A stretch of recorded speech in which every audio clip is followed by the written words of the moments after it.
Good afternoon, and thank you for your attention, and God bless. Today is a little bit of a different message we're going to discuss. Over the past couple days, we received some emails coming in that reference alcoholism, drug abuse, and this is a new type of email that people have reached out to us about. Forgive me for my voice, but this is the best I can do for you today. Last week, on March 24th, I had an opportunity to sit in a particular courthouse, and I think we sat through approximately about 50 cases. And I paid attention to what the cases were about. Most of those cases in that courtroom is about drugs, alcohol. I would say 46 of those cases of the 50 dealt with heroin. One was cocaine.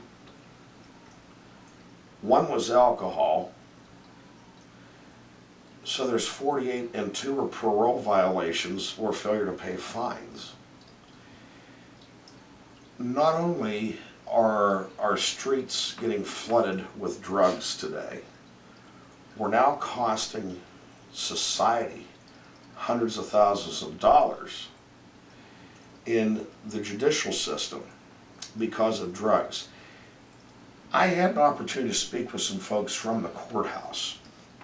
We are finding that number, that 87% to 92% of the cases that go before a judge are dealing with drugs, particularly heroin. And if I had a picture of a cemetery, I would just show it to you right now. I don't. But picture in your mind right now a cemetery.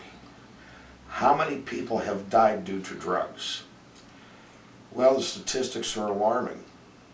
And when you look at the fact that a courthouse is jammed up over drugs and alcohol, we have a problem in society. I do not recall the last time sitting in a courtroom working for the sheriff's department as I did for so many years, 6 years. Those cases were not about drugs and alcohol. Those cases were about domestics, child abuse, and things like that. I rarely, probably a few DUIs, because as a police officer, I arrested many DUIs, but it was not the problem. If we look at the Centers for Disease Control statistics, there has been a change, and most people that know me know that the swaggarts have preached about this. And once again, I said in probably 3 videos before that drugs and alcohol have changed. In the 80s, the choice alcoholic beverage was beer. And then we move on to the choice drug back then during the 80s, and into the early 90s, about 1992, was marijuana. As we move into today, we see that the choice drug today is heroin, and the choice alcoholic beverage is whiskey. There has been a drastic change for the worse. And while I am not a proponent for the legalization of marijuana, I do not support it, condone it in any manner. But we look at this today in these statistics, and we find that maybe they should. For the simple fact is, there are people dying in the streets of small communities with drugs that we haven't even heard of. I didn't even know what K2 was until last week. I had to ask. I didn't know what it was. And here it eats holes in your brain. In your brain. Why would somebody do this to themselves. So we go back to the school districts, and we look at the school districts. Do we blame the school districts for not a proactive drug and alcohol education? I know my local school district is very proactive on drug and alcohol programs, anti-bullying programs. I think they're heroes at the Punxsutawney School District for their programs that they have to educate the children. And you see, in this community, we do not have the young children today, as the national statistics show, 16 years old. We don't have that here.